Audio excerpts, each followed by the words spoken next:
Santa Monica set out to do something that had never been done before. Become the first city in the world to measure well-being and use that information to improve people's lives. Santa Monica has a history of innovation, affordable housing, public transportation, sustainability. And we see well-being as the next chapter in that history of progressive government.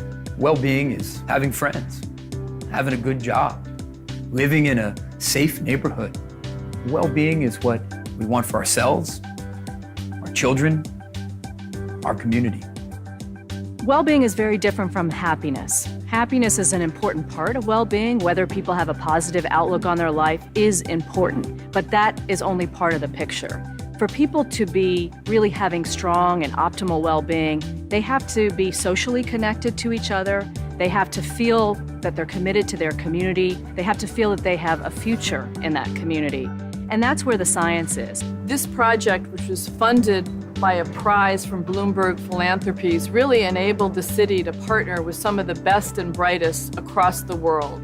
Folks from Yale, the UK, and other institutions are really helping us make sure that this framework is grounded in science. So we set out to create the Wellbeing Index, a tool to measure what matters most, which is how people are doing. We then decided upon measuring well-being in 5 areas. Health, the place where you live, community, learning, and economic opportunity.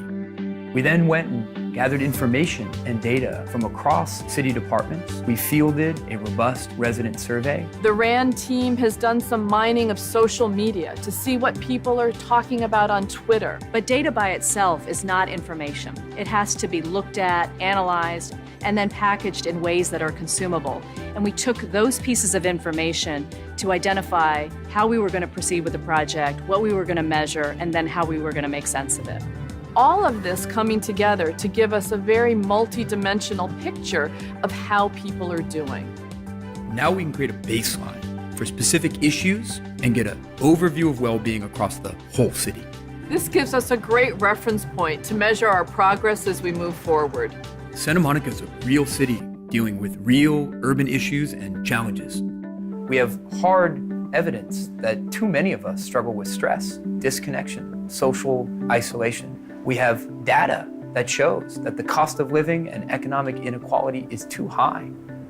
We know that young people are struggling and seniors in our community are flourishing. We know that our access and success when it comes to learning can be improved. We've met an important milestone, but we're not done yet.